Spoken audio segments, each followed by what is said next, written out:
Hey everyone, Deva here from Pitch Innovations. Today we will look into Groove Shaper's MIDI FX and learn how to set it up in your favorite DAW. While the regular instrument version of the Groove Shaper is the quickest way to get started, thanks to its powerful hosting feature that enables you to host any instrument plugins. But the MIDI FX version offers some unique advantages. For instance, you can directly record the MIDI output from Groove Shaper into your favorite DAW, giving you the freedom to edit and modify the MIDI as you wish. And additionally, it allows you to control multiple instruments through Groove Shaper. Now let's see how to set up Groove Shaper MIDI FX in your preferred DAW. Whether using Ableton Live, Studio One, Cubase, FL Studio, Logic Pro or Reaper, I got it covered. Let's start with Ableton Live. First, load the Groove Shaper MFX onto a MIDI track. Now load the instrument you want to control on a separate track. And in the in-out section of this track, choose Groove Shaper MFX from the MIDI from drop-down menu. And also set the input channel to Groove Shaper MFX. Make sure you arm both the tracks by holding Command on Mac or Control on PC. And that's how you route MIDI signals through Groove Shaper to your favorite synths and samplers in Ableton. And here's the demo.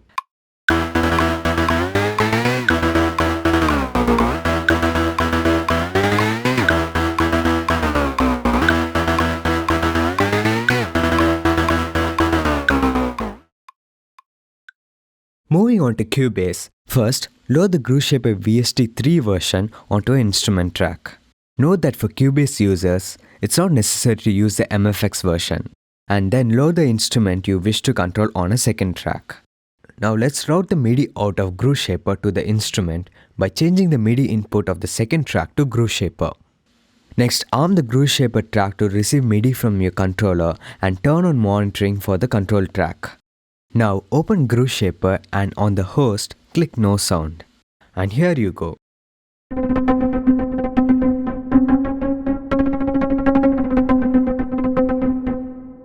Let's check this process in Studio One. Load Groove Shaper MFX on a new instrument track and load the instrument you wish to control on a second track. Now drag the track window down to show all the MIDI selection boxes. In the MIDI input selection, select Groove Shaper MFX as the instrument input. Arm the Groove Shaper track and turn on the monitoring for the control track. And this is how you route Groove Shaper MFX to an instrument in Studio One. Next, let's see how it works on FL Studio. Find the Groove Shaper MFX and load it onto a MIDI track. And load the instrument you wish to control on a different track. Now click on the cogwheel button on the Groove Shaper's panel and open the VST wrapper settings and set the output to 1. Similarly, click on the cogwheel button on the instruments panel and open the VST wrapper settings, and here you set the input to 1. And this is how you set up Groove Shaper's MFX version on FL Studio. Next, let's see how it's done in Reaper. Load the instrument you want to control and click in FX and select the Groove Shaper MFX. And that's how you set it up in Reaper. Lastly, for Logic Pro user, it's even easier. Load Groove Shaper MFX directly into your MIDI FX slot in your instrument track. If you're using Logic Pro 10.7.5 or above, you can simply right-click on the MIDI FX here and click Record MIDI to track here. With this enabled, you can record Groove Shaper's MIDI output directly into your MIDI track.